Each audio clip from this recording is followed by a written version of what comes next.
Thank you, Beth Ann. If you guys haven't met Beth Ann yet, she helps to coordinate all of our conferences and is behind the scenes. A lot of times you might not actually see her unless she's maybe working the front desk at a conference, but she has been working feverishly with the change up for the conference this year. So if you ever get a chance to meet Beth Ann, please tell her thank you for all of the stuff that she does for GPA. Good morning, everyone. My name is Cristina Pastore. I am the Professional Development Officer for the Georgia Planning Association. So I've probably emailed with some of you at some point. I am excited to see folks on the call and interested in learning more about the AICP exam. The way we will go through this, well, I guess let me go ahead and go to our agenda. So we'll talk through, I've got some slides really kind of talking about the one path to AICP, which you're probably familiar with because it's not quite as new at this point. Some of the pre-exam type of preparations and really kind of understanding eligibility. And then we'll talk about the exam itself, some things you need to know after the exam, and then questions and comments. And then the last piece we're actually going to do, we have a panel discussion at the very end. We have 3 panelists of recent test takers, and because it's been a minute since I've taken the exam, so I wanted to bring on partners who have taken the test recently and can answer a number of different questions. We've got a pre-list of some questions that I can ask, but also want you guys to be able to ask the questions as well. If you do have questions as the presentation is going on some of the nuts and bolts and logistics, feel free to raise your hand and let me know. And then as we get into the discussion at the end, we'll hopefully have even more conversation. Okay, so as I mentioned, you're probably familiar with the one path to AICP.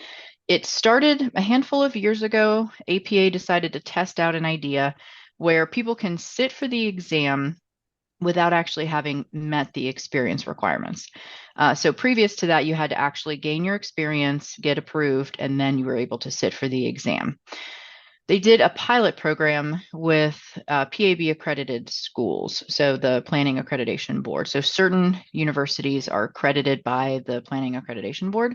And so they did this candidate pilot program with some of those schools. It was a success, and so they decided to keep it and move forward so that all candidates had the ability to go through this one step. So the way it works, and you, like I said, many of you have probably registered by this point if you're taking the exam this fall. Otherwise, if you're taking the exam in the future and are just getting some information, this will be helpful for you for future. So the first step is to register for the exam in the spring. That's in April. And then in the fall cycle that we're in now, that starts October 1st and ends on October 31st. So if you are wanting to take the exam this November, then you need to meet that registration deadline. It's $305. The cost has increased since last year, but not drastically. Now, if you decide to register now and then at the last minute decide maybe you're not quite ready to take the exam, you can transfer by November 25th, but you'll pay $100 to transfer it that one time. So you can't get a refund, but if you decide you want to take it at a later date, you don't have to take it the next cycle. You can wait to take it at a later date, but you pay $100 by November 25th and you can transfer for a later exam. The next step is actually taking the exam. So that's May in the spring, November in the fall. The exam window is open from November 4th to the 30th. And the final piece in reversing this is putting all of your education and professional experience into some forms, submitting them to APA. And at that point in time, you spend another $305 for that piece. That window opens from December 2nd to December 31st. So in this case, if you pass the exam, you're eligible to go to step 3. The reason they wanted to actually reverse this is in the past, people would go through, submit all of their information for all of their experience. They would take the exam, and in the case that they maybe didn't pass the exam, they had to pay the entire amount all over again. And so by doing this, reversing it, you only pay for the exam first, and you don't pay for all of the additional educational and professional experience submittal portion until you've passed the exam. So it's a little bit of a cost savings in the event that you don't pass it the first time. Okay, so let's talk a little bit about eligibility. There's a number of different resources that APA has on their website that are really useful for trying to figure out where are you in terms of experience and education in order to, determine when you will have all of the credentials in order to be able to meet the AICP requirements, not to take the exam, but just to have the experience. So the AICP certification guide is updated each year for the next fall cycle. So they just updated it for this fall 2024 cycle. It is a step-by-step guide that kind of really walks you through how to go about, figuring out all this eligibility pieces, taking the exam, all of those types of things. So it's free to download on APA's site. That's what it looks like on the front. Definitely a good resource for you. Now, in terms of how much experience you need, it is really, it's a gradation depending on what your education is. So if you have a graduate degree in planning from a PAB accredited school, then it's only 2 years of professional planning experience that you need. If you have a bachelor's degree in planning from a similarly PAB accredited program, it's 3 years. Now, also 3 years, if you have a graduate degree in planning, but that program is not accredited by the PAB, that's also 3 years. Now, if you have any other postgraduate, graduate, or undergraduate degree, then that is 4 years. And then if the nice thing is you actually don't even have to go to college or have a degree in order to become a planner. I think it's one of the really cool things that planning is so welcoming, that not everyone has to have the same educational background in order to become a planner and a certified planner at that. So if you don't have any college degree information, then it would be 8 years of experience in order to be able to become a full AICP. Now, there's a number of different checklists and tools that you can look at. The planning, and they sound a lot alike, so they're actually kind of confusing. The planning experience assessment worksheet really helps to figure out if the planning experience you've been doing as a professional meets the criteria for the AICP certification. So they say there's 3 overarching criteria: that you can demonstrate a professional level of responsibility and resourcefulness while applying a planning process appropriate to a project or situation. You can evaluate multiple impacts to a community when implementing professional planning tasks, and that you're influencing public decision making in the public interest. So those are kind of the 3 overarching criteria, but they take you through some different checklists, and that's a screenshot of that on the right-hand side. So if you haven't looked at this and are, wondering, especially if you work part-time as a planner and you're not totally sure if all of the things that you're doing really qualify, it's a way to kind of help think through that. Now, there's a similar professional planning experience worksheet that is more of a yes/no type of a checklist that helps you to consider your different your various experiences. If you've had different jobs or different positions, then you would theoretically go through this a couple of times. Now, these documents you don't need to submit to APA. They're meant to be a resource and a tool for you to be able to help kind of figure some of these things out. So you would go through and do this for every position that you've held. So if you've had a couple different jobs or changed roles within your job, then you would want to maybe use this to try to figure out what your experience has looked like. Now they have a handy dandy calculator that you can use. So the first thing you do is you put your education, your highest and most relevant degree, where you went to school, and that will help determine how many years of education or how many years of experience you need in order to be certified. And then after the degree information, you'll put in the different work timeframes, the different jobs that you've had, and approximately what proportion of that time each week has been planning related activities. So for instance, if you're an engineer and a planner and you're doing some things that are a little bit more on the engineering side, maybe part of that time doesn't actually get credited. So just something to kind of think about. All tools that you can really use to help just figure out a little bit more information on your experience needed. Now, if you did not attend a PIB accredited graduate degree program, this tool, the planning curriculum worksheet, helps you to figure out, do you need 3 or 4 years of experience? And so this is kind of going through and helping you to determine what did you learn in your curriculum, and is it really eligible? So That is the end of a lot of the different tools and resources in terms of knowing and understanding your education and eligibility. Any questions on that before I keep moving forward? Okay, I'll keep going. All right, so let's talk a little bit about certification support. Everybody has, is in different places in life, parts of their career, different employers. And so you want to think about what type of employer assistance you might be able to receive. So will your employer pay for some or all of the costs associated with you earning your certification? So there's the costs of the exam that they may pay for. And then after you pass and become certified, you're going to need your certification maintenance credits or your CM credits. And so there's going to be potential costs associated with doing that, including having a membership to APA in order to be able to maintain your AICP, but then also potentially, going to conferences and things like that you'll need in order to be able to continue to maintain your CM credits. There are other opportunities. The diversity scholarship has been something that APA has been, they've had it for a while. They have changed how it gets applied and for whom it is open. And so currently, the diversity scholarship is for women, people of color, and indigenous descent, veterans, disabled persons, and members of the LGBTQ community who are enrolled in undergraduate or graduate planning accredited board approved programs. The applicants must be APA members at that time.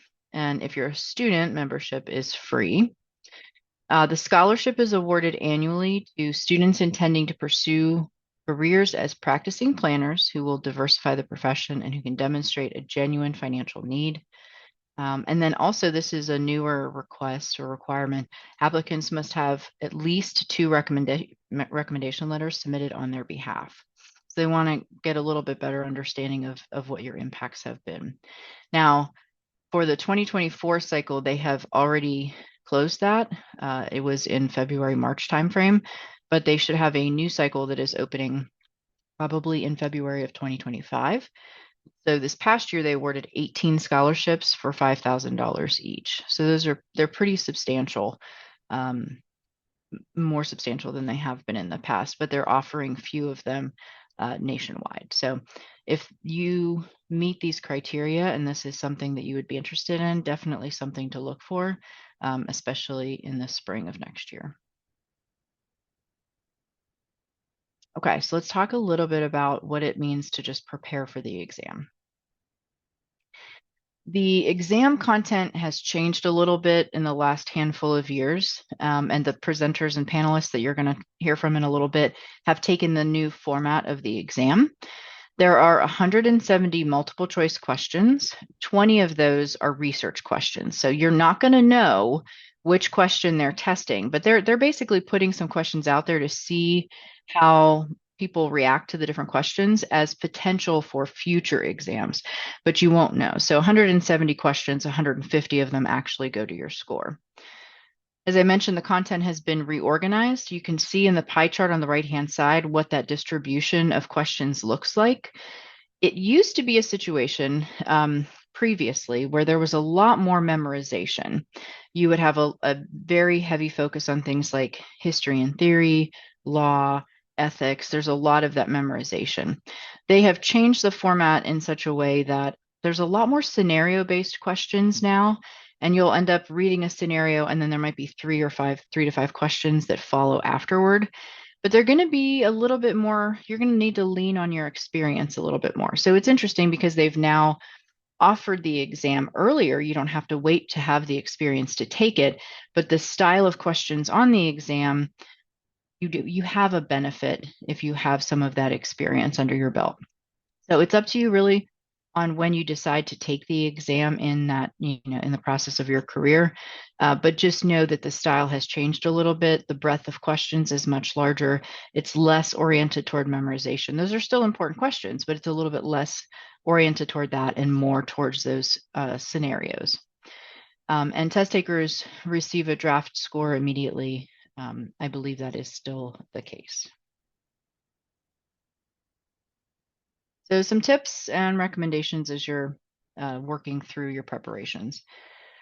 Planning obviously has a very substantial influence on how our country has developed. So knowing the history and law is important. Um, but like I said, for these are more standard memorization questions. You still need to know the basics, right?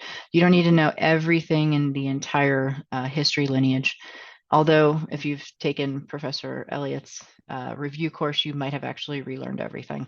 It was a fantastic review when I did his years ago.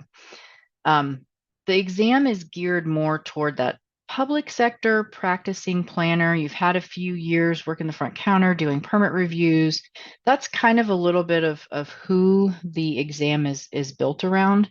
And so keep in mind the focus of the questions are at a national level. So things that are very localized to Atlanta or to Georgia, don't think about it from that perspective. Think about it on a larger national level. You're going to need to do some basic planning statistics, mean, median, mode calculations, maybe calculating floor area ratios. How do you interpret a graph? Things like that. They're not going to be super hard mathematical type questions that you're going to need to, there's no calculus, right? But I believe a calculator is provided when you go to those like prometric testing facilities.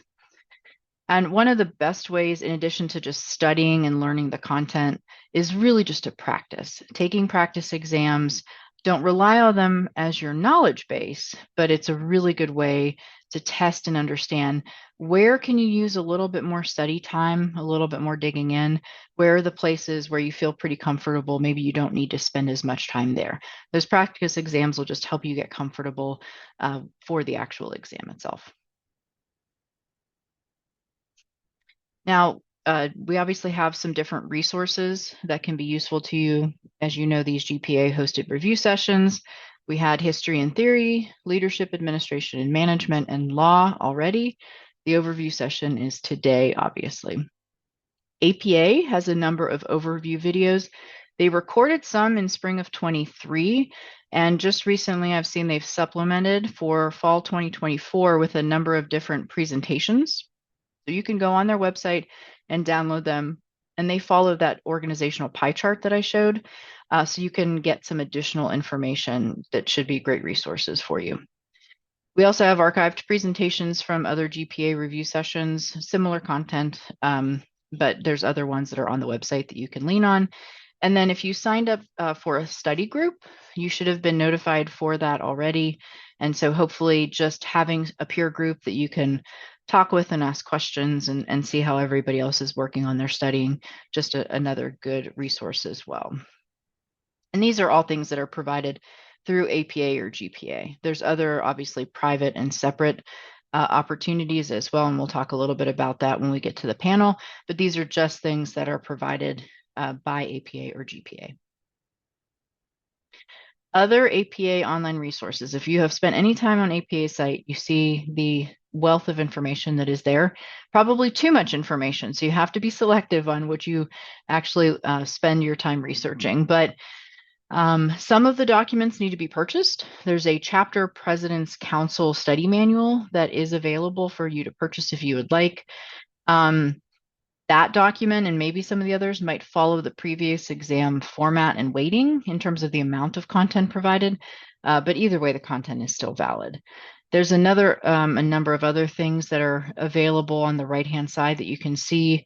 The Code of Ethics, you're going to want to spend some time with as well. It was adopted in 2022. All of the questions will be based for ethics, will be based on that adopted version from 2022. All of your land use law cases will be listed there. The policy guides are helpful as well as the PAS reports. And the American Planning History timeline is also just a helpful tool for some of your memorization. Okay, so you passed the exam, you're celebrating. Now on to the next step. So after passing the exam, you are now known as what is called an AICP candidate. And that is until the experience portion is completed. That is an official title that can be used. So you're not AICP yet, you're an AICP candidate. So you can put that on things. You just can't call yourself AICP just yet. You do need to maintain your APA membership during that time. And of course, which we would all hope that would be the case, that you would abide by the code of ethics as well. So then you submit your education, your employment, your experience, all that information that we talked about earlier. And that includes, some other additional kind of verification type documents. Within about 4 weeks of your submission of that information, APA will notify you to let you know about your status. And if your experience portion checks the boxes, then at that point in time, you become an AICP and then you pay your initial dues. Now, after the initial grace period of when you become an AICP, then you're going to be asked for certification maintenance. And all of those can be logged right on APA's website. So it's usually pretty easy to find them. Beth Ann is a huge resource for us and getting them posted to APA's website. But there's lots of opportunities to be able to earn those CM credits. So you need to earn 32 credits per 2-year period. And so one training hour equals 1 credit. And so if you go to the GPA conference, for instance, and the session is in an hour and 15 minutes, then you get 1.25 points. Now, as a part of your 32 credits, within that, you have some required credits as well. You have to have at least 1 hour of ethics, at least 1 hour of law, 1 hour of equity, and 1 hour of sustainability and resilience. And that is as of 2022. APA can always adjust and make edits. For a while, it just was ethics and law. And then in the last couple of years, they added the equity and sustainability and resilience. So just keep an eye on that and make sure, because within those 32 hours over those 2 years, you need to meet those minimums of 1 hour per each. And then you can also carry over a maximum of 16 credits per reporting period. There's some ways to also self-report, depending on what you might be working on, or if you went to a conference that doesn't necessarily have CM credits for AICP, there are other ways to potentially report some self-reported as well. Okay, all right. I've been talking at everybody for a while. Let me pause there. Any questions, comments on any of the information that we've gone through so far? There is a question in the chat that says, what's a draft score?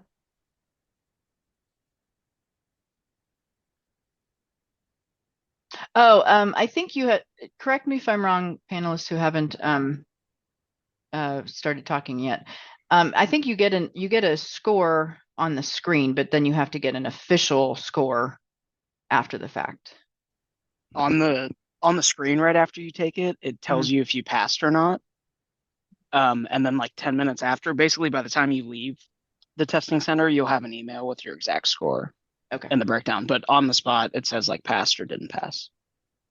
And that's the only email then you get. You don't get any other final follow-up. Okay. Yep. Some of the benefits of being AICP certified. I can mention this, and maybe this is also something that my colleagues on our panel discussion will talk about as well. I think it really kind of depends on what your role is. I'm in consulting. And so for me, being able to show that I am an AICP is something that gives my clients additional kind of comfort and appreciation for the fact that, I did my master's degree in planning, but I also have gone through the process of being certified. So sometimes people like to look for that. Sometimes employers like to see that as a part of your ability to continue, being promoted and things like that. I also think, I don't know that the community fully understands and appreciates what AICP means. I think sometimes the community in some cases everybody thinks they can be a planner.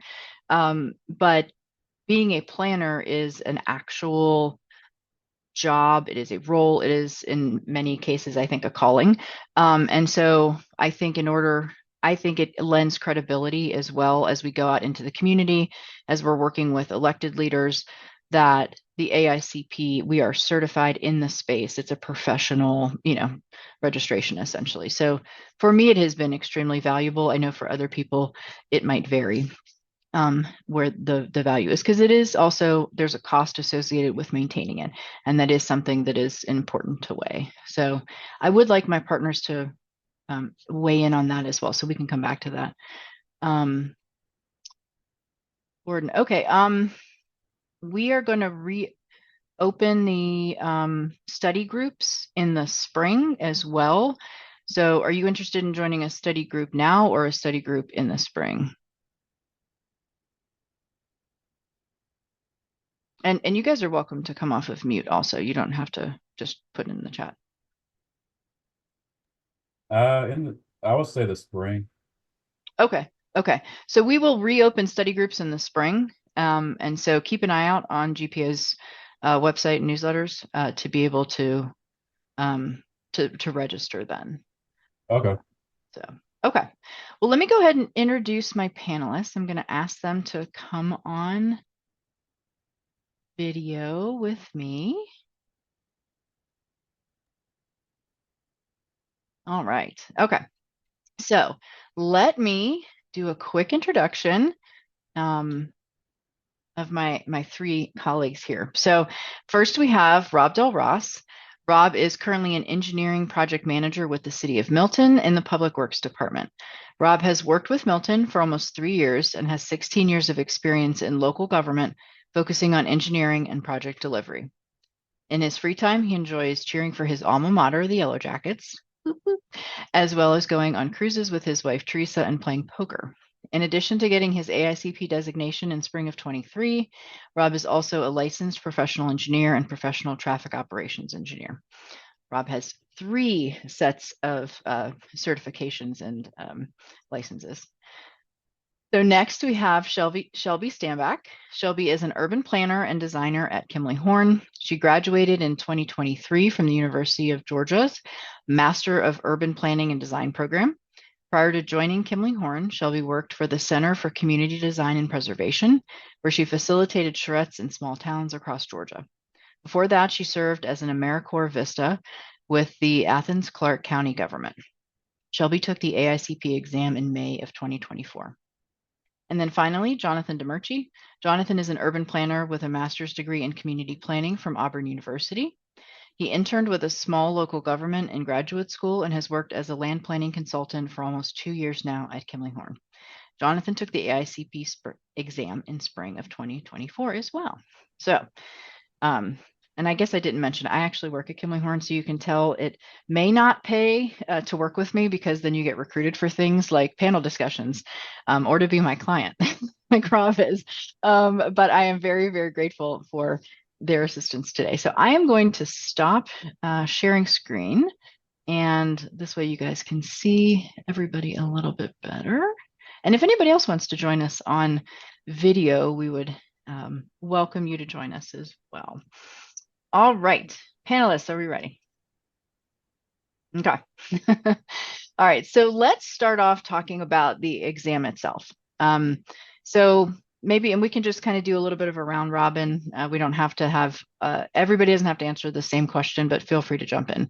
So what surprised you the most about the exam? I think for me, I mean, we'll dive into this a little bit more later too, but I took my exam at home, and I think what surprised me is like how intense the check-in process was, and it made the stakes feel pretty high. And I was more nervous than I thought I would be. I felt really confident going in, but then just the whole check-in made it feel really real. And I feel like I just wasn't prepared for that. Yeah, I can't wait to talk about the difference between taking it at a testing center and taking it at home. Yes. Yeah, so for me, Christina, what surprised me most about the exam was the difficulty, to be blunt and honest with people. Probably have a little bit different background and experience level from most of the people in the room, especially Shelby and Jonathan. I don't have a planning degree. I was in a place where 2 or 3 of those 9 sections that you saw earlier, I was literally coming from zero to try and get to a point where doing not so great on one section wouldn't completely blow my test. You generally try to get to about a 75 to 80% correct answer rate. on the test in the very end, and the fundamentals in planning and law section, and there was one other section. On my first practice test, I completely bombed them. I came in something, I want to say I came in something about like 20 or 30%. So I had a long uphill battle, but we'll talk a little bit later about the resources that I was able to use to get there. Yeah, I think mine was a slightly different perspective, and this might sound kind of silly, but right as I started taking the exam, the first thing that hit me was like, thank God I studied for the right exam. It's kind of daunting, like leading up to it. I mean, it's many months of studying, and you hear all this stuff, and you're reading all these forums, and kind of just not knowing what to expect. Which we'll get into what study materials I used later. But yeah, once I got into the exam, I was like, okay, I know this. The questions were definitely challenging, but I did think on the actual exam, the right answers were a little more clear among the kind of distracting answers in the answer choices compared to the practice exams.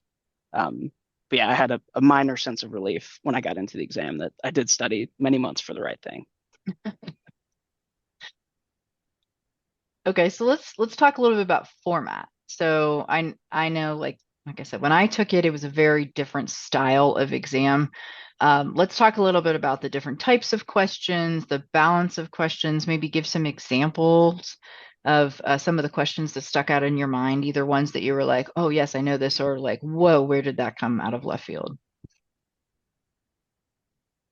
I can I can kick this one off. So yeah, in the studying, I don't know if any of you have heard this leading up to it, but I know the Plant Edison course talks about it that the Roman numeral type of questions don't really appear on the exam. It's the ones where they'll have like four statements, and then is it one and two, or is it two and three? And those are pretty challenging, especially on the practice exams. But everyone says, oh, you might only get one or two of those. I think of my first 10 questions on the exam, probably seven were the Roman numeral questions. So I think that's all just to say that they take a big bank of questions. So while it is good to hear from people like what they got on their exam versus not, you kind of have to take it with a grain of salt because they're pulling from such a wide variety of questions. So that was something that I was like, oh, I don't really have to prepare for the Roman numeral questions, and I got several of them. In general, though, the breakdown that they describe of like what types of questions you'll get is pretty accurate. One thing that I will say is with the code of ethics, it's good to review that like by itself several times. Maybe not memorize it word for word, but I did have a couple questions that were like, which section of the code of ethics is this from? Because some of the things are like, we shall do this versus you're kind of required to do this. So sort of knowing like, I guess the bounding box of like what you can and can't do as a planner and what's required versus kind of just an aspirational thing was pretty helpful. Yeah, for me, guidance. Sorry, Shelby, can you go next? I'm having some IT issues here. Yeah. I think for me, I had a lot of situational questions, like Jonathan talked about this some, but ones that was like, what would you do in this situation and what would be the best response? So there might be more than one good response, but there is a response that they're looking for. So thinking like APA wants you to think is an important aspect of this. And I also had lots of questions about APA ethics. It's a big part of being a planner, but I had a lot of questions about APA ethics, and I had very few law questions or like important people in history questions. And I had very few questions about like kind of basic planning principles, which are like, I think some of the first things you start studying. I think it's a good foundation and it's helpful when answering some of those situational questions because they might be pulling from an example of a law case, but you don't necessarily have to know the law case. At least that's how mine was. And again, everyone's exam's a little different, but mine tended to be really heavy on the situational questions. For me, I think I'm back up and running now. For me, I recommend to people, if you have a friend, if you have a coworker that took the previous exam, don't prepare for the previous exam thinking that a focus area where they maybe have gotten 5 or 6 questions on a pretty obscure topic that you weren't completely up to speed on. don't assume that you're going to get 5 or 6 questions on that same topic in the next test. I would recommend stay broad. I kind of organized my studying around the 9 chapters. So I put all my documents for pulling up my documents here. All my research and assessment methods, I had all my PDFs I had in the folder. All my fundamental planning and knowledge in law documents and resources that I had, the timeline. I went old school and I had his flashcards. Everything I had kind of focused on one of those 9 sections. So for me, I was able to spend a lot more time on my weaker areas and didn't spend as much, didn't take a ninth of my time on each section. I really tried to strengthen my weaknesses. Did we mention anything about the drop downs? Did we bring that up at all? No, not yet. Let's talk a little bit about maybe that as a part of it too. Yeah. So there were, I remember when I was taking mine, and I'd kind of heard this beforehand, that there will sometimes be a series of questions that reference a specific passage. So I remember going through a couple questions in a row, and it was like, okay, not really sure what they're getting at. And then it was like, this one's really random. I feel like I'm missing something.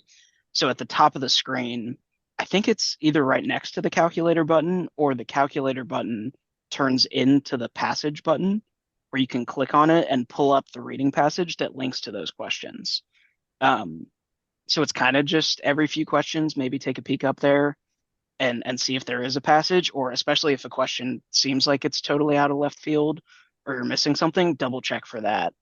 I do know that Plan Edison, in the list of like courses or videos you can watch, they have a video that talks about what the actual exam screen looks like. So I kind of got a prepper, but I would highly recommend that just to get familiar with like, what is the screen going to look like? What am I able to do versus not do? But yeah, definitely keep an eye out at the top for a button that you can read a longer passage that relates to the question. Any other tips or things that really helped you while you were taking the test? Like just good best practices? Christina, I would describe the test as kind of similar to the SAT that a lot of us took. My strategy was to not necessarily tackle each question in order. I jumped around a little bit. I kind of went through my first pass and knocked out the questions that I was relatively quick and confident about, and skipped the ones that I knew would take a little bit more time. And you're able to kind of jump around in the test pretty easily and go back to ones that you didn't answer the first time. Yeah, I did something really similar where, like, as I was taking it, if I had, like, there was a point where I had like 5 in a row that I didn't know. And I feel like that just like really killed my confidence and like made me more nervous. So I just started, if I read it and I don't know it, I move on to the next one until I know it. And I kept that, like, I guess that confidence just going the whole time. And I think that was like just a really helpful way for me to frame the exam and then go back and look like, oh, I did know, with a lot of confidence, at least half of these. Now let's go through and answer the ones I didn't know one by one. And it also helps me with timing on the exam too. I did not think that I would take the whole time, and I absolutely did take the whole time. But I was really tedious about, or meticulous, I guess, about going back, rereading and like rereading all my responses. I wanted to feel like very confident in what I was saying or what I was answering. And so I think following that kind of sequence of answering the ones you do know and then going back and answering the ones you don't know was really helpful.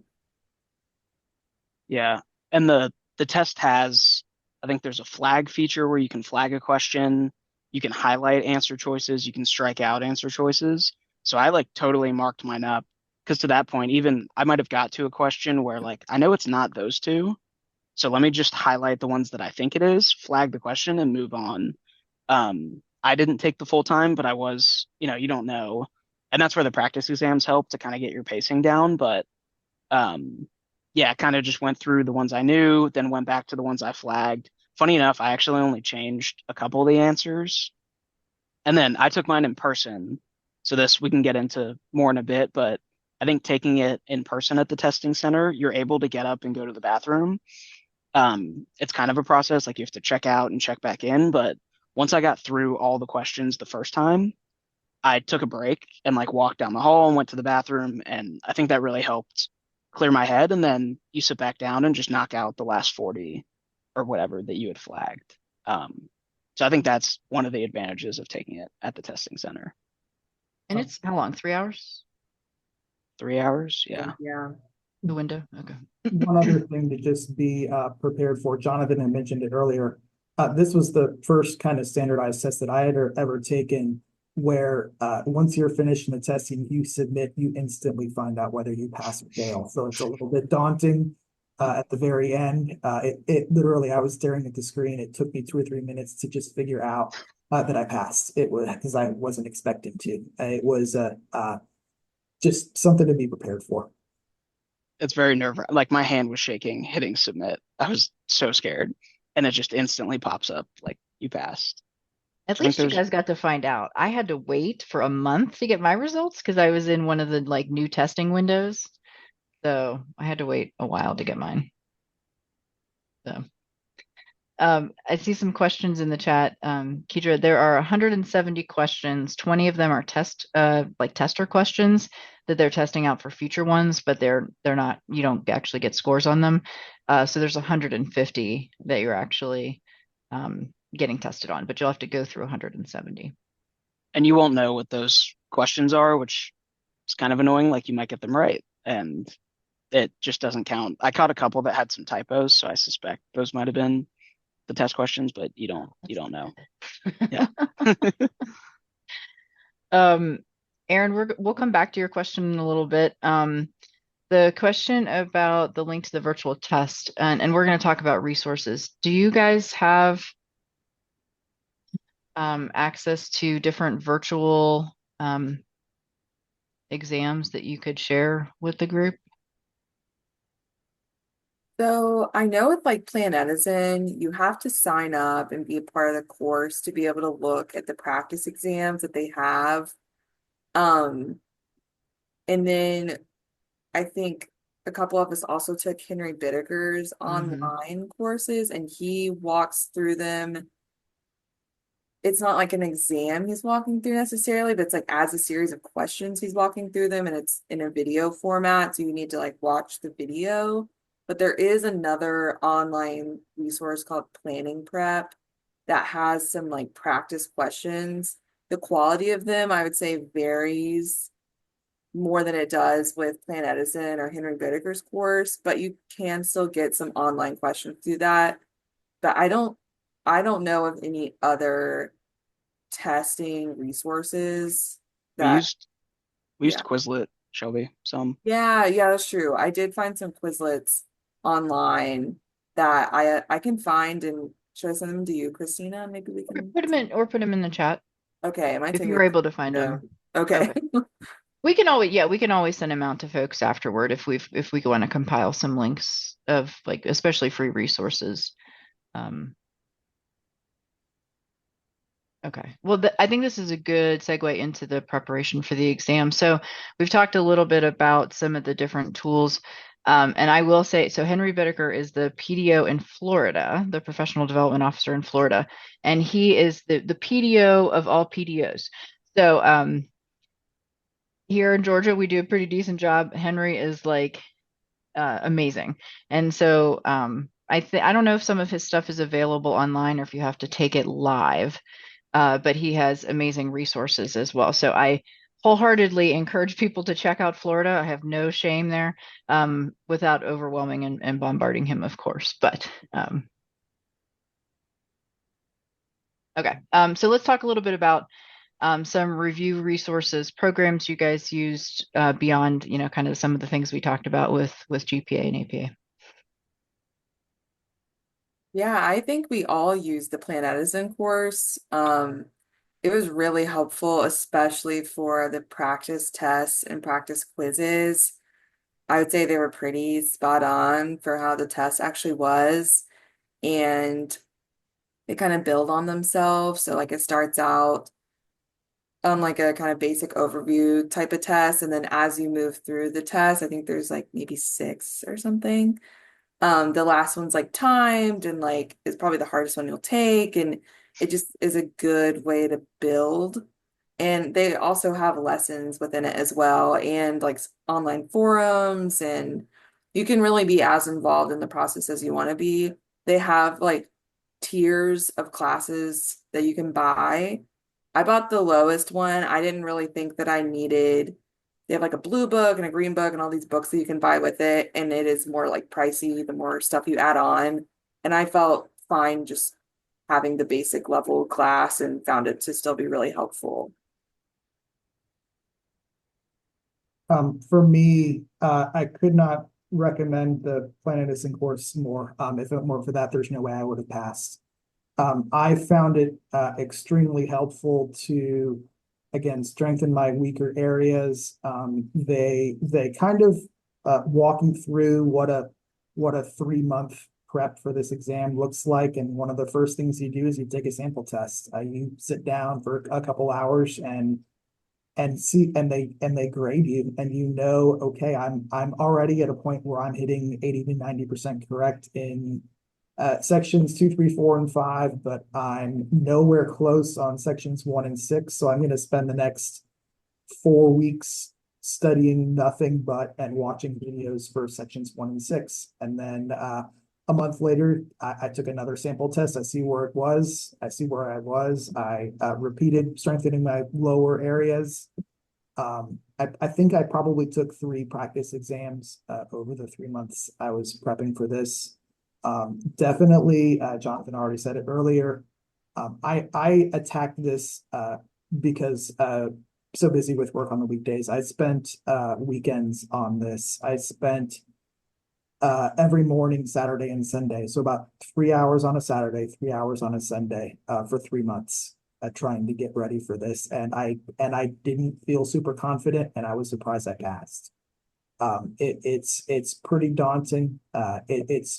Most people in the room are probably not coming from the point I was getting 10s and 20% on some of the sections, but the Planet Edison course, again, super valuable. They provided resources to a lot of the PAS references that we talked about earlier.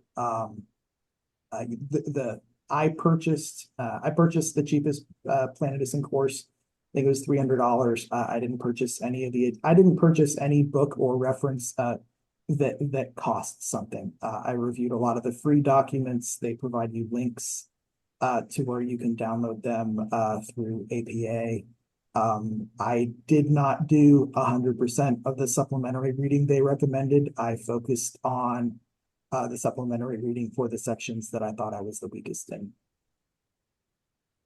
Are there specific ones you want to call out? Gordon asked about which ones you printed out to study. So the PAS reports, did you look in I did detail at not those? print much. Almost everything that I got access through Planet Edison was all in PDF. So I just structured, I had an AICP folder on my laptop and just started organizing and throwing PDFs into each of my 9 sections, and then referred to those as needed. Yeah, for me, the Planet Edison course was the first thing I started with, mainly just for the practice exams. I got the most expensive one, which if my employer wasn't graciously paying for it, I probably wouldn't have, because all it comes with is like the middle one comes with 1 book and the top one comes with 2 books. I never even opened the books. They're sitting on a shelf. So yeah, for me, the Planet Edison course was good to do the practice questions, and you can check your answer as you're going through it. So like live getting feedback on, oh, why did I get that wrong? I thought coming out of graduate school for planning, the Planet Edison course did a very like high level overview. So I think if you're not coming from a traditional planning background, I would do it anyway, but especially if you're not coming from a traditional planning background, Planet Edison's a good just like planning 101 thing. Towards the end, I had heard about Henry Bittaker and I'd kind of exhausted all the Planet Edison stuff. I didn't do, I think, really any of the supplementary reading. But once I found Henry Bittaker, my last like 70 hours were with Henry. So his course, you can sign up, I think, at the beginning of the testing cycle, and join the live courses. I did, like, I probably started 2 months after his course started. So you can watch his recordings, which I actually recommend because you can put it on 2 times speed and kind of go through. And sometimes they'll get bogged down on questions that you know the answers to, but Planet Edizen's good overview. Henry teaches like directly to the test. He'll even tell you stuff like, yeah, you don't need to know that. And it's probably good planning knowledge, but based on the feedback he's received, it's not relevant. So he really helps you figure out of all of this information I got from Planet Edizen, what do I actually need to know and how will they ask you? He's also really good. He talks through the questions. So even when I was taking the test, I could kind of hear his like methodology in my head. Like he's very good at explaining his deductive reasoning. Like, so APA is probably thinking like this, so it's usually going to be something like this. Um, so yeah, I cannot recommend him enough. His course completely saved me. Similar to Jonathan's answer, I found Henry Whitaker's videos and Planet Edizen where I was initially getting questions wrong. Both sources helped me kind of approach a question a little bit differently and think as a planner and think as an AICP and kind of understand what you should be selecting as an answer and steer clear from an answer that may technically not have anything wrong with it, but it's not the recommended ideal choice of the four.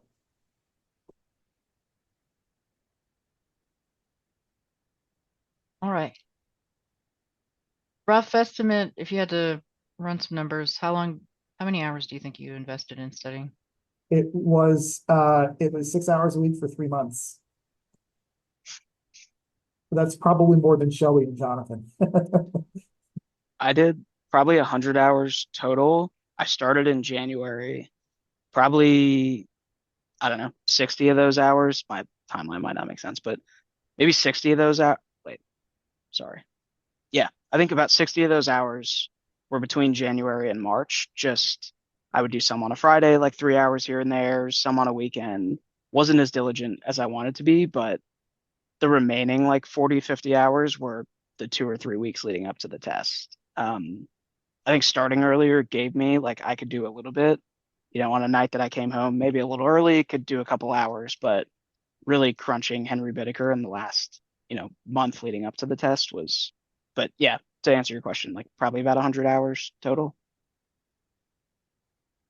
Yeah, I did the same. It was about 100 hours. I thought I was going to take it I guess, like semester before. So I had around 20 hours then, but then, things got really busy, life happens. And so I didn't take it until after that. So then I had probably around 40 hours between March and June. And then, yeah, the 2 weeks leading up to the test, I put in probably another 40 hours. But I'm kind of like a short-term memory test taker. That's just like kind of how I work. I a little bit better, I feel like. So I needed that short term kind of cram, but I'm really glad I had the foundational knowledge like leading up to that and had this like long-term memory to pull from as well. I just want to say one more thing with that, with the cramming. I'm a similar way, and I did, the last 40 hours in the couple weeks, but I think I saw this on one of the Planet Edizen forums. Someone recommended like the day of the test, don't try to study anything, just read the code of ethics. And like literally when I was eating breakfast, read the code of ethics one more time, closed it, and tried to not look up anything up until the test. So I would say cramming in like the weeks leading up is good, but if you don't know it the day of the test, you probably won't know it and it's just gonna stress you out. I studied for the PE before I did the AICP, and at one point in time, I was one of the sections and structures I was studying, and my brain just turned off, and I was like, okay, I guess we're done. So I could absorb no more information, and so my brain just stopped working. So, okay, let's talk a little bit. Shelby talked about taking it at home, and Jonathan, I think Rob, you took it in a testing center. So let's talk about some of the differences between where you take the exam. I think this question, it's honestly, it's gonna be different for everyone. My experience, I took the test in May of 2023, which is about a year and a half ago. A lot of the at-home options were rolled out because of COVID. And with me, at the time, I did not have a professional level office where I regularly worked from. If I chose to work from home, if I chose to take the test from home, I would have been at my kitchen table. I could have done something where I occupied a breakout room or an office here at work. But my mindset was I trusted believe it or not, I trusted the IT and the communications and the glitches that we all have with their computers. I trusted the testing centers more than my home and more than work. So that's why I kind of let steered towards the testing centers. When I kind of knew when in May, most people usually take the test kind of the second half of the month. So I kind of knew based on where the weekends fall, which day I would prefer taking it. Once that window opens, if you have a day or two that you really are kind of targeting, you're going to want to hit that registration window when it opens to kind of look at your day options, your time options, and your location options, and choose the one that's the best fit for you. I probably did this a little bit unique, a little bit different than most people. For me, I live in North Fulton. On the day that I wanted to take the test, literally my three options from driving from North Fulton. I could either drive over to Cumberland, I could drive over to Lawrenceville, or I could drive north up to Dahlonega. There was nothing anywhere close to me. So I actually chose to drive up to University of North Georgia up in Dahlonega. No traffic. I took the test, I think at like 12 or 1 o'clock in the afternoon. I didn't feel like fighting traffic on 285 for an 8 a.m. test in Cumberland. Think about kind of how you want that day to go, especially if you're having to drive somewhere for an 8 or 9 a.m. test. The last thing you want to think about is traffic stress and being all worried about getting there on time. Yeah, I did the testing center too. I did the one at Cumberland. Yeah, one thing, so I scheduled mine for later in the month, because Plan Edison has a forum where people right after they take the exam post like, "Hey, I passed, here are the main topics." So I was refreshing that every day for the month. I would like wake up and check it. And I would tell Shelby like, "Oh, someone just took it and they said the topics were this and this." Because people post probably more than they should of like, these were some of the questions I got. Here are the main topics, which again, I would take that with a bit of a grain of salt, but it's kind of good to see like, okay, people are passing this. It's possible. Yeah, I took it at the testing center based on a recommendation from a colleague, and he was kind of saying like, I was in an apartment, and he was like, if your apartment's fire alarm goes off, it's your problem. But if anything happens, IT, Wi-Fi, whatever at the testing center, it's not necessarily on you. It also kind of helped me like get in the gear of it. Like I went super early just to make sure I didn't get a flat tire or caught in traffic or whatever. And I feel like just going somewhere, at least for me personally, kind of like gears me up to take the test. And I know Shelby will touch on this, but didn't have to do anything, didn't have to set up anything, just walked in, gave him my phone, sat down, it was all ready for me. So didn't have the stress of having to make my environment good. And then yeah, like I said, you can get up and use the bathroom or walk down the hall. They kind of trust you with that. So I'm curious from Shelby's perspective, like if you were allowed to go to the bathroom, if you were allowed to get up. Um, but yeah, I recommend in person.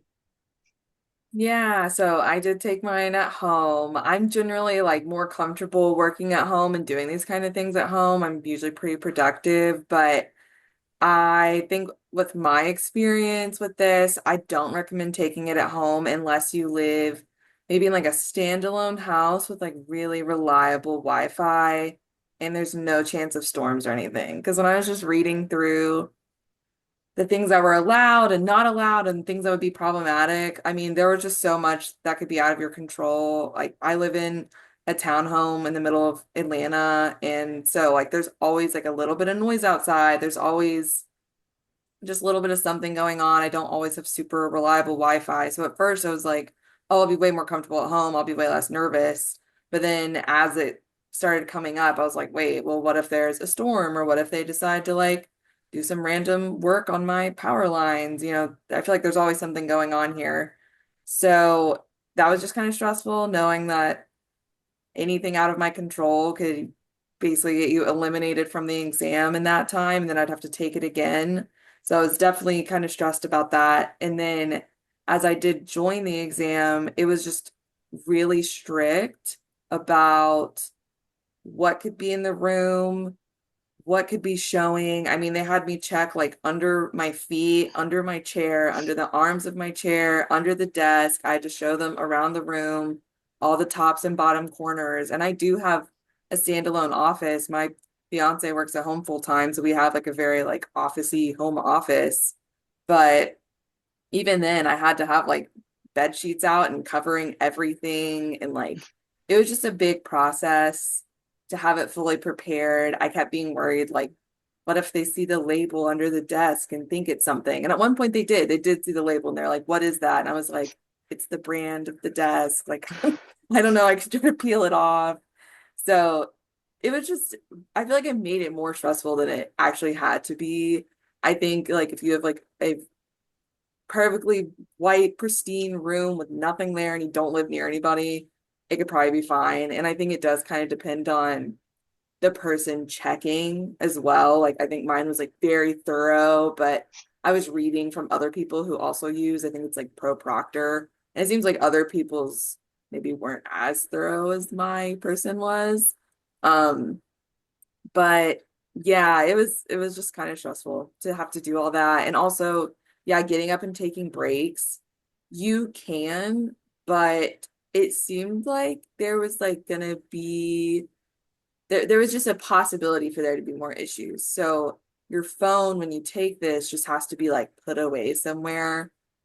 You don't know where. Like, I mean, I put it like in the other room entirely, but it felt like they were going to ask you, about your phone and what you did. And like, you could only be gone a certain amount of time. And like, I don't know. I was just worried that something was going to happen. So I did not get up at all. I just sat there the whole time because, I mean, even if they hear something outside, they'll be like, what was that? And I'm like, it's the neighbor kid. I don't know. And so it just felt like there was a lot of like, it was just kind of high stress. So I think it could be fine depending on where you live and like the situation you're in. But I'm in like a pretty urban environment. So I would probably not take it here again.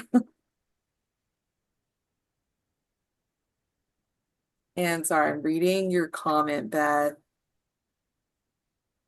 So I'm not entirely sure about the fire alarm. I'm pretty sure like your entire exam is canceled and you have to like reschedule it again for later. I'm not sure if you have to like pay for that again. I'm not positive. I think they'll like kick you out of it. They'll like kick you out of the Pro Proctor thing and then you'll have to sign up for another one. I'd seen a couple blog posts of people like didn't happen to them, but at least from whatever they had heard or researched, they were like, yeah, it's kind of your problem and like the risk you run. So that's why I totally steered clear. I hope that's not the case and they would be understanding, but that was the sense I got. So that's why I did in person. Yeah, in order to transfer, you have to do that by November 25th. So I don't know once you start the exam if you have the ability to do that. But so I will say there is an email address that's on APA's website, AICP@planning.org, I think is what it is. They're pretty responsive. If you've got specific questions, they're a great resource for us as PDOs. But a colleague of mine was trying to see, he's not currently an APA member and was trying to see what slots were available, which if anybody happens to know if there are any later slots, he's not currently an APA member, so he wasn't sure. And you have to be an APA member to find that out. So if anybody happens to know, but they've been very responsive so far to him. And so just if you've got questions like that, especially if you know you're taking the exam from home, those might be some good things just to know. Not that you want to stress about them, because also ultimately the likelihood of some of these things happening within that window are still probably small, but you want to expect the unexpected just so you can make sure that you're prepared as best you can be. Okay, so maybe one final question, at least from me. And then if there's, I know we have one additional question we have to go back to, but other questions from the group. If you had to do it, if you had to take the exam again, is there anything you would do differently? More Henry Bittaker earlier on. Honestly, yeah. I mean, the Planetism was good, and I wouldn't change that part. But just like looking at the Henry Bittaker stuff ahead of time, I think would have been really helpful. He does like subject matter sessions on Thursdays, I think, and then on Saturdays more of a general review one. So you can, to Rob's point, like when you know what your weakness is, you could watch just like 2 hours about ethics, and he's just going through questions and talking about them. Or you can kind of do the general thing. Yeah, I probably would have supplemented Planetism with a little more Henry Bittaker earlier on. I would have not taken it at home. I would have probably gone somewhere to take it. But I definitely recommend, like we were saying earlier, signing up later in the exam cycle if you feel like you still need some direction on the exams. I am glad that I signed up for a later time slot because I just didn't feel fully comfortable signing up for like the first day of the exam. I'm the first person that takes it. I wanted to see what other people had to say about it.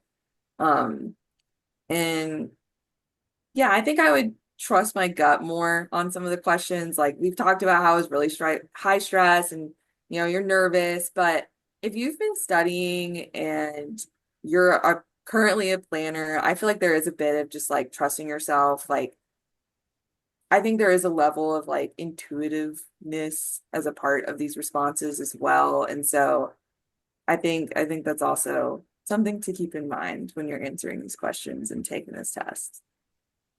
I think the hype around the exam is so much more daunting than the actual exam itself.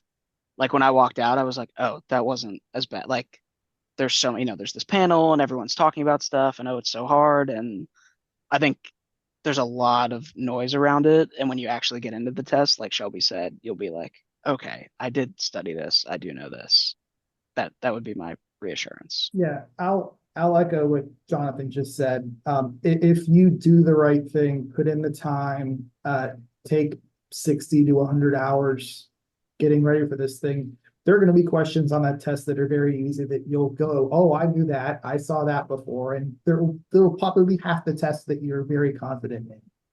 At least in my experience in talking with people, no matter how many hours you put in, there's always going to be a couple that are going to throw you. There's going to be one subject where you're like, oh my gosh, I didn't know that was going to be on the test, or what is that term? Planetism didn't cover it at all. I've never heard of it. There's always going to be a surprise. There's always going to be something that's not your strength that hopefully you'll be able to reduce and maybe narrow it down to two. But don't stress out for the couple of surprises. Take the time and prepare, and you'll be fine. Awesome. So I want to go back to Aaron's question really quickly, and then I want to open up and see if anybody else has any other final questions. Aaron, I want to clarify. When I said the test was geared toward public sector planners, I meant like the style of questions. I don't think that the value of the AICP is specific to any public or private sector. For me personally, working in consulting, it has been particularly beneficial to have an AICP, and I don't know. I mean, Rob, you're obviously on the public sector side. I don't know if you have an opinion about the consultants you hire and whether or not having an AICP matters to you. I do know there have been some cases where RFPs will come out and sometimes they require an AICP in certain circumstances. It's rare that I see that. We see that more with like things like engineering. But I think it, like I said, it lends credibility that you are part of this larger community of people who are registered in this space. So I do think it is valuable to have as a private sector consultant. Yeah, Aaron, my take on that question, I value it more now that I've seen how much work goes into it. There were absolutely some portions that, again, I was coming from zero and trying to educate myself. It is a pretty common certification that when on the government side, you're reviewing you're reviewing proposals, you're looking at qualification statements for 5 different teams. You're not going to find 4 or 5 of those teams with no AICPs. It's going to be it's going to be used as an indicator of the strength of the team, but very often we're not going to run into a situation where you've got company A, company B with significantly more credentials and experience than company C and company D. A lot of them are very similar. With your experience, if you're on the NEPA side for transportation planning, you're going to have a little bit of an uphill battle, similar to what I did. A lot of these scenarios, as Christina said before, a lot of the scenarios are written from the perspective of you're working a front desk of a community development department. And if you've never done that in your career, you're going to need to take some time to understand, what does that look like? What is my primary role in filling that seat, and what kinds of problems, situations, what kind of ethical dilemmas could I face being that person in that role that you never would think of if you're primarily attacking planning from the NEPA compliance side. There's actually also, coming from the consulting side, there was a PAS report.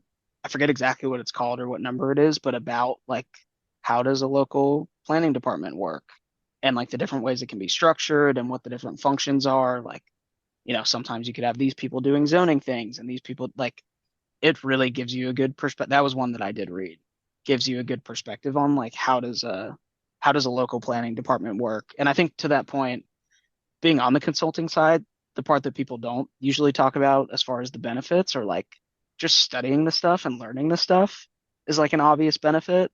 So especially for us, like, while we're not necessarily running a local planning department, understanding how our clients view things and what motivates them, and what lens they're kind of looking through, I think was really beneficial for me, just going through the motions of studying and understanding planning to a better degree. Awesome. I think we've exhausted all the questions in the chat. Anybody else have any questions for our fabulous panel here?